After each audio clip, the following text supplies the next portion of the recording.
Hi. Like, already in here, and I'm like, the lighting's terrible, change it. It's a beautiful space, that's not what I mean. Is overhead lighting, like, kind to anybody? No. Raise your hand if you've ever been victimized by overhead lighting. See, we're already starting off great. So I had this like really cute idea of like, let's bring in all these candles and like a glimmer of hope and a light thing and we're all gonna do it together. And then I realized like that's really extra, but at the same point, that is literally my life. I find that like not taking myself too seriously is my crunchy bits that allows me to connect with all types of people that are completely different. Because at the end of the day, humanity is all the crunchy bits. And so what I'm gonna talk about today is the space in between. I've started on this project about 13 to 15 different times, and I rewrote it even last night. In the wake of what's going on in the world, it's kind of hard to get up and get things going and then just pretending that it's okay, but we've kind of gotten to a point where like this is just how we exist. And I'm like, I can't change things, but what I can do is make sure that I've got my best foot forward and I'm able to hold space for other people if they need to talk about it. One of the coolest things that I did last year was get my mental health first aid certification, and that taught me so much, and I thought I knew a lot about helping people and understanding things. And so I strongly encourage that we get our minds and our hearts right, and because this is gonna be a really fun year. So I don't know why I'm holding the candle. I don't need this. Here we go, perfect. Okay. A little bit about me. I don't feel like I can longer say that like I'm new to Kitsap. In New York, we have this like you can't refer to yourself as a New Yorker if you haven't been there longer than 10 or like more than 10 years. So it's like after 10 years, then you can call yourself a New Yorker.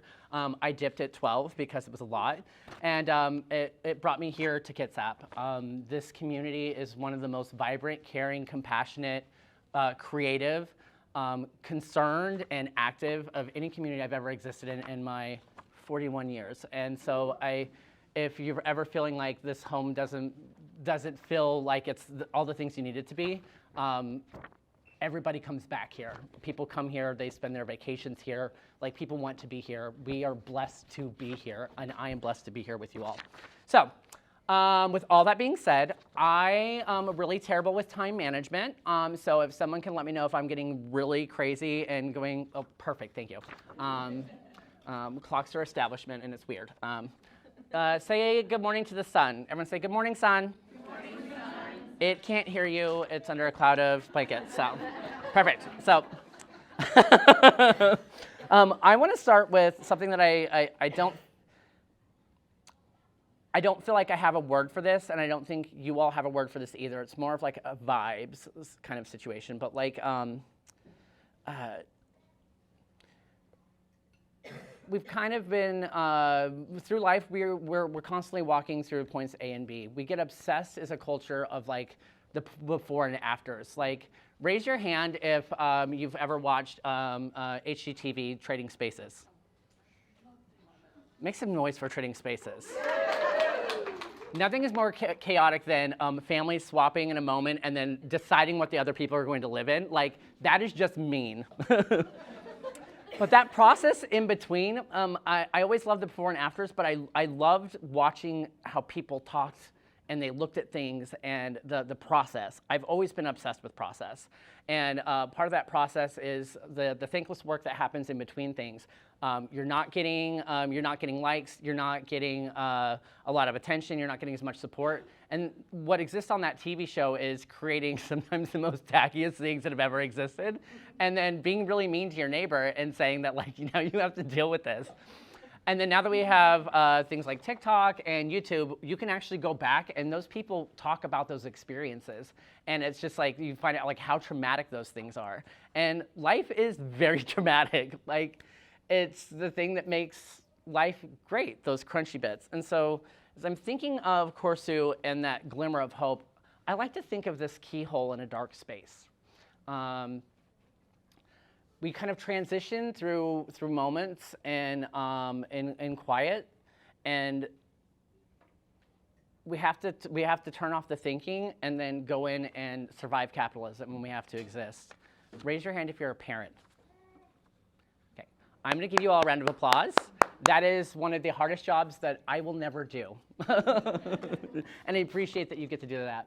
But I watched my mom, a single mother of 2, work 3 jobs and try to be a baby raising babies.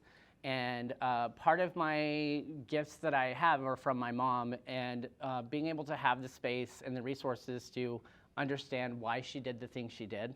I think that as a young person, we give parents so much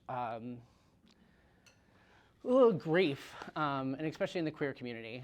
By the way, I'm queer, if you didn't notice.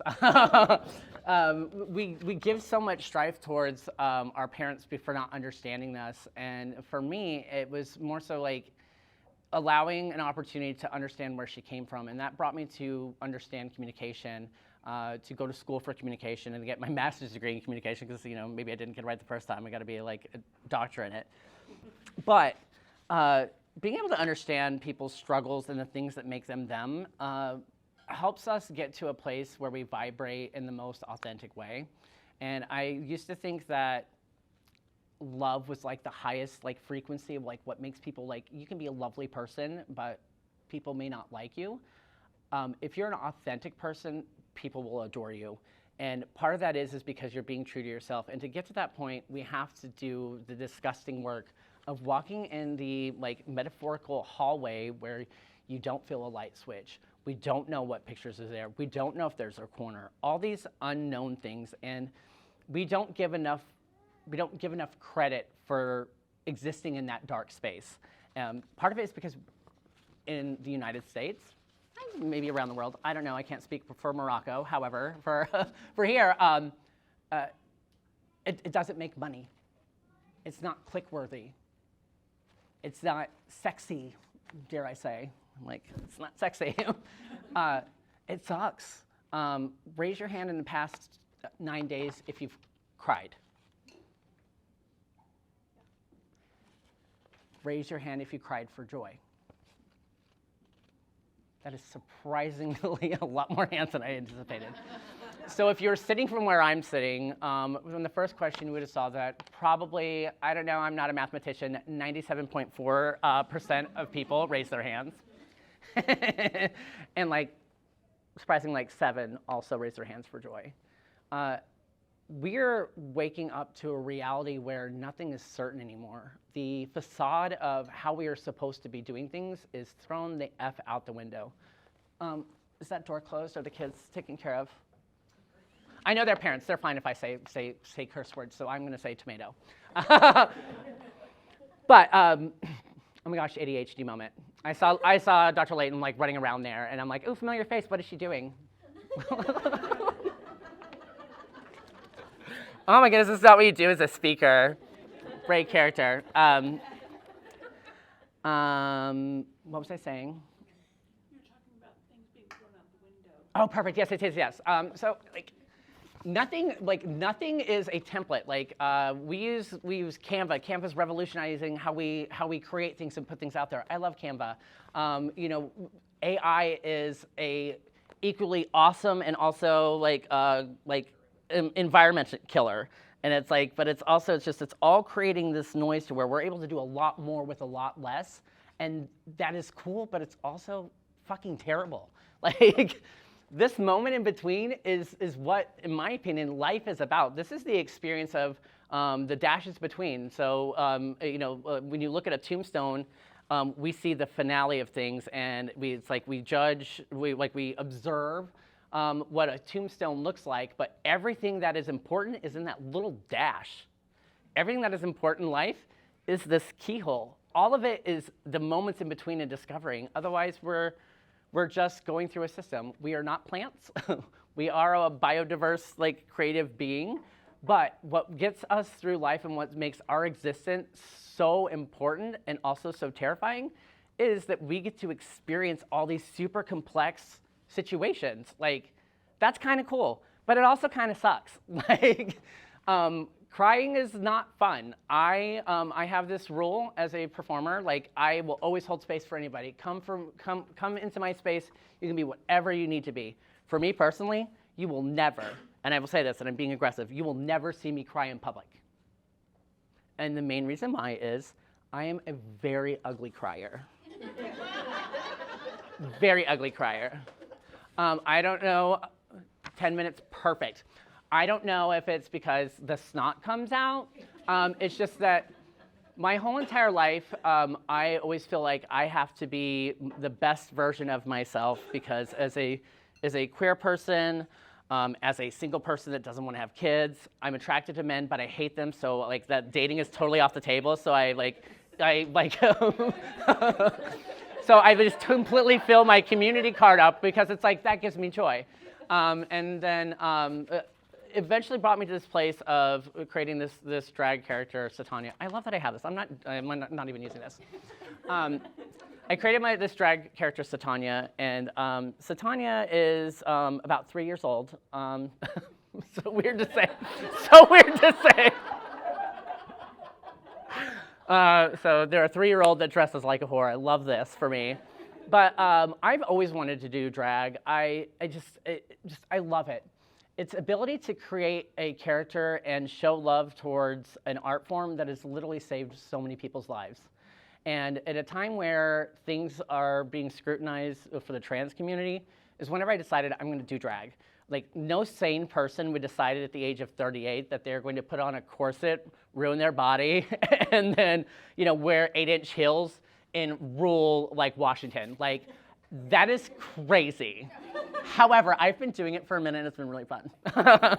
And I've gotten to do some really cool things. I've hosted Governor Bob Ferguson looking like an alien at OC, like legit, like bodysuit spangled with things tucked away and like introducing the governor. That is wild. And that is what we get to do here in Washington.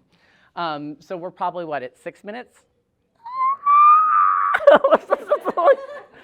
Oh, cool. 8. I can do 8. I'd love that extra 2 minutes. But what Satania has allowed me to do is be very strategic in a bespoke way. I appear to be very chaotic. I am. But I've probably thought about 18 different scenarios to everything I've possibly said because of my neurodivergency. And I feel like a lot of people in this room are very similar. You just paint differently. Do you know what I mean? RuPaul once said that you're born naked and the rest is drag. I believe that to a core.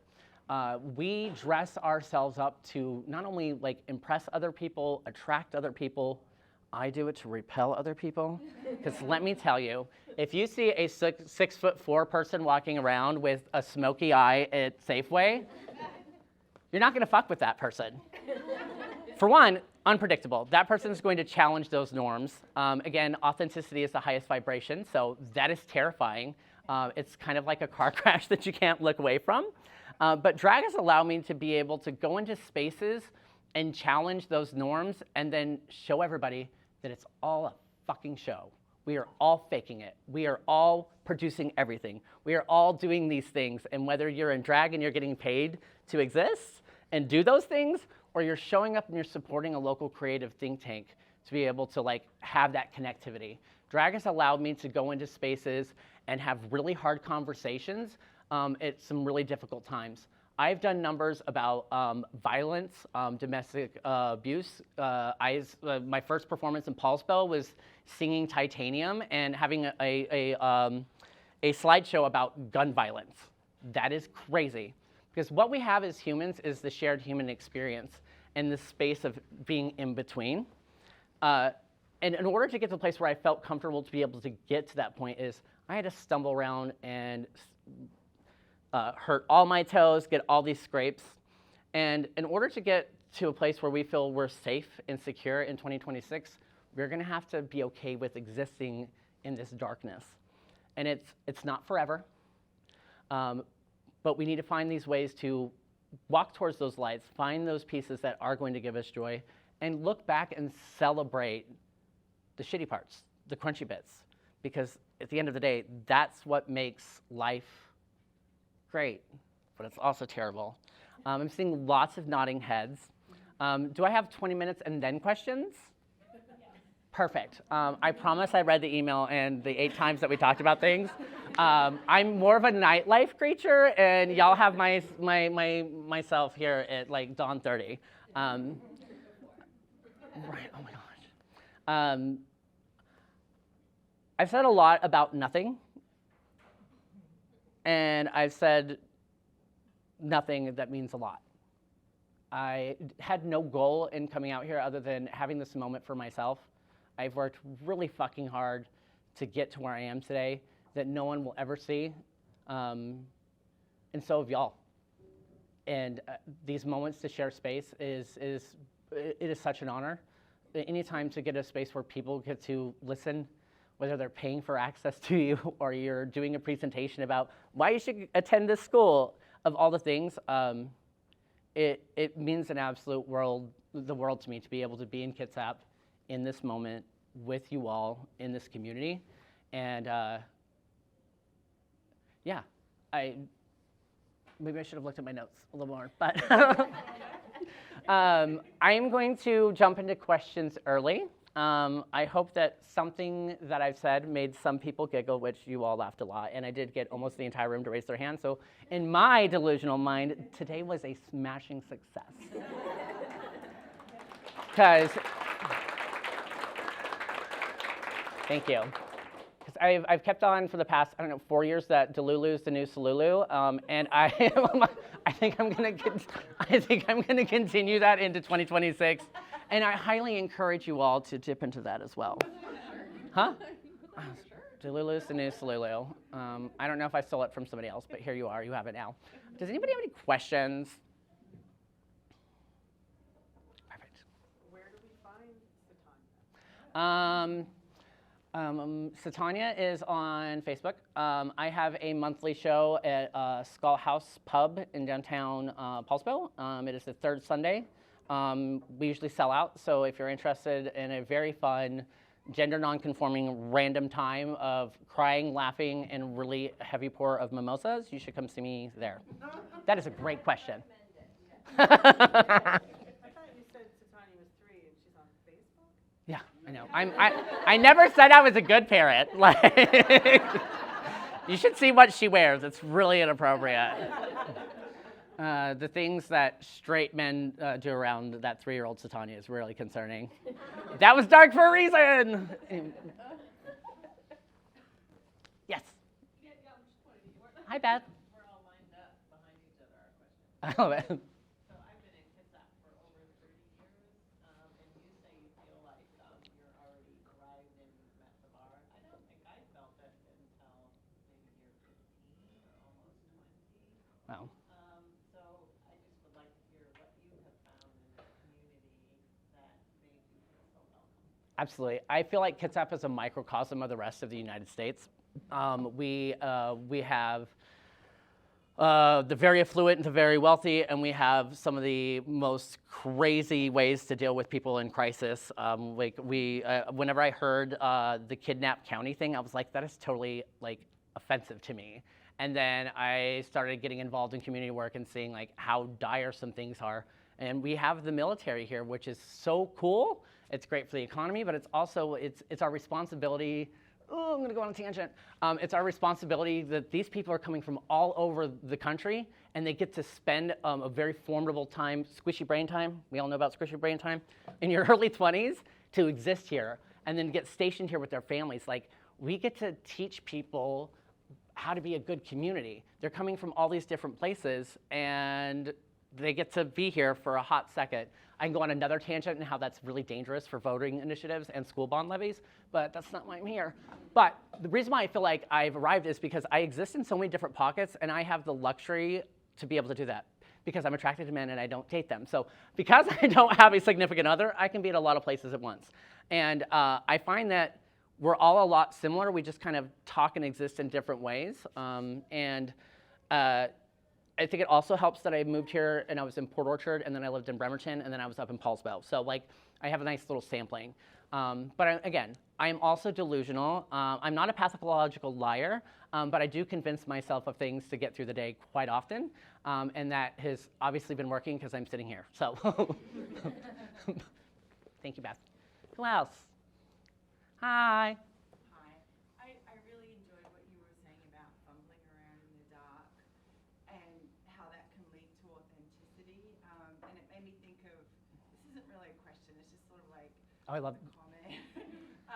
In terms of like shadow work Yep. leading to authenticity, what are your ideas on shadow work and how that can help you come into the light? Yeah, I mean, shadow work is basically giving an actual name to things that are the antithesis of what you do in the light. I did have this whole idea of doing like what's done in the dark will be brought to light, and then flipping it on its head. Has anyone heard that before? Oh, maybe it's my evangelical upbringing, but what's done in the dark will be brought to light. Like, thanks, Grandpa. But it's a thing. It's a similar type of work. Like you work on things in those silent moments, which could be kind of dark times, to have a lighter experience. So I feel like shadow work is one of the coolest things in the entire world. You can read about it, but I guarantee you every person in here has done shadow work. Promise, it's not a witchy thing. You're not gonna have to like sacrifice a cow or anything. And like, oh my gosh.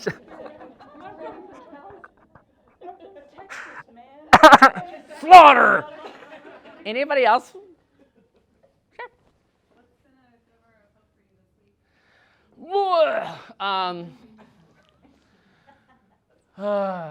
I would say a glimmer of hope this week has been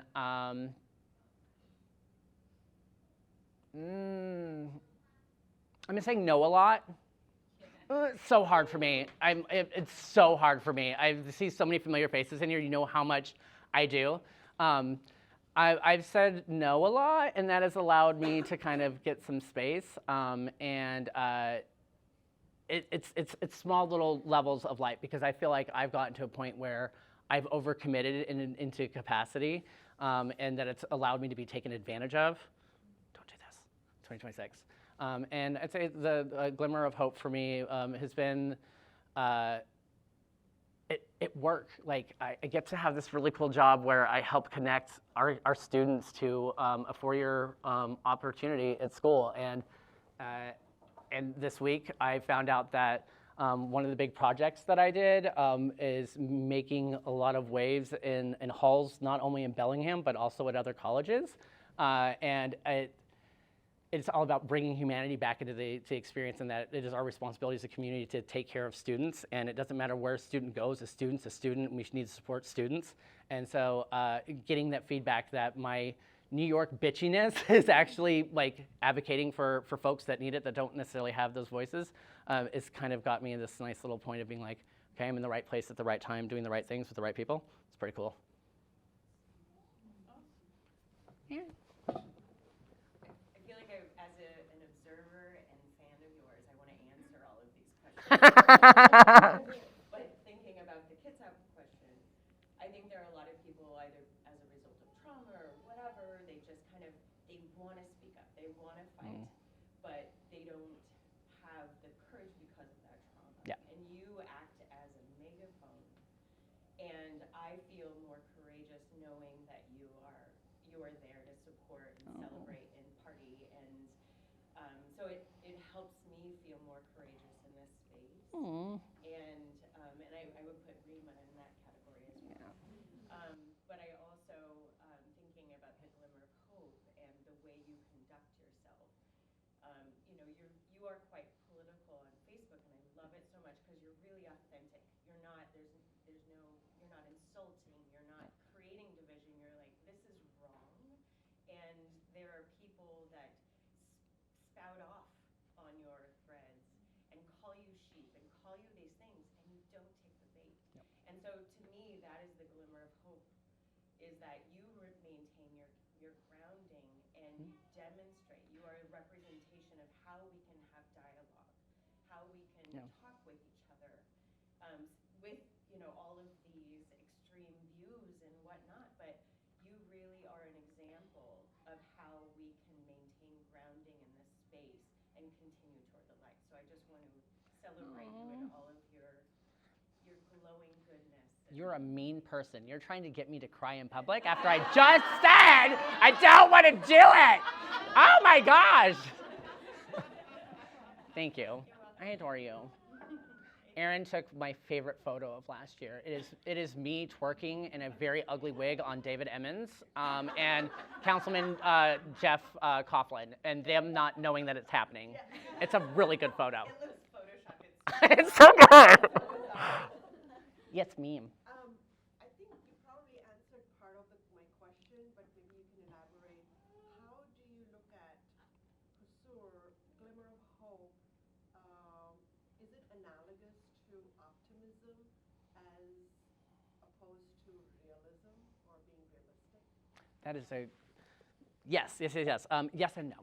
In my opinion, like light exists in both ways. Light and dark have different flames, and I see Kursu is like is a beacon and is a way to kind of like pass through something.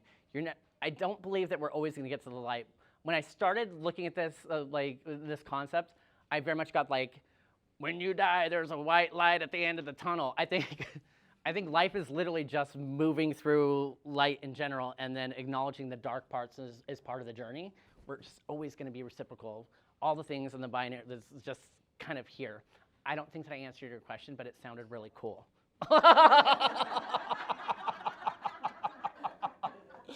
By the way, I'm not a morning person, so. Anybody else? Last one? Oh. Anybody other than Daria? I'm kidding. Yes, Daria. You actually helped with the beginning part of the question, which is like, I've had such a privilege to see you on so many different dimensions. Oh my God. Wearing, so many different hats or, attire. And That's my hair. also staying like, so authentic to yourself, whether that's Western Washington, different events, whether that's political events, social events, friendly events. It's very refreshing to see you be you. And Oh. I think it is really reinforcing for a lot of people here to just know that that level of authenticity exists. And you're right that we do live, it feels like, in a very unique microcosm of the U.S. And you are involved in so many different things, and you've gone through such a transformation and evolution. I'm wondering, in a sense, like, how close do you feel like you are to the light? But then also, what is the next evolution for you, Satonia, for all of your different personas? Like, what's your guiding light at this point? I mean, my guiding light is just to be myself. Like I moved here to be near my family. I've been away from them for the majority of my formative years. I take care of my mom. She's disabled and retired. She lives in my house, and it's the coolest fucking time ever. She's hilarious. And so just to be able to get to a point through all the things we've been through, with my sister and her wife being in Port Orchard, my guiding light is human connectivity. Like, I don't have answers. I don't try to strategically plan that far out, but then I also do, because I'm constantly thinking in this space of like the things that could be doing, and then whenever the energy feels right, the vibes feel right, and the opportunity is right there. Opportunity exists all around us. It's just whether or not you've done this work to feel comfortable to recognize that it's there.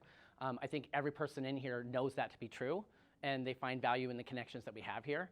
I just want to be an example of, you can be a weirdo and say really mean things on a microphone that are honest and true and giggly, and you can hold people accountable without being a complete bitch. And you could be all these things for everybody. Everybody can do those things.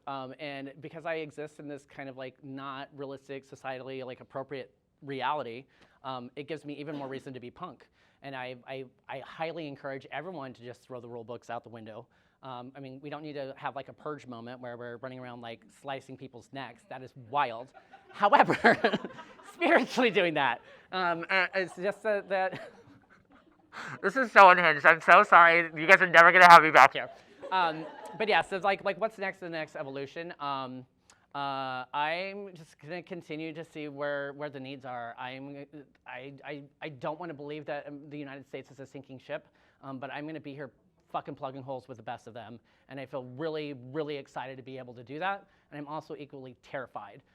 It is really hard for every American to think about what I'm gonna do in the future. It is very hard to talk to students about what they wanna do in the future. It is a very hard time to exist as a human, but what I can do is control the people that I'm around. I can advocate for their safety, their security, their ability to thrive, or to make it through another fucking day. Like, that is the best thing that I can do with my time. And I don't have to spend money to do it. I just have to show the fuck up. So I highly encourage you all to do that as well. Can I be done with this? This is very awkward. Thank you, guys.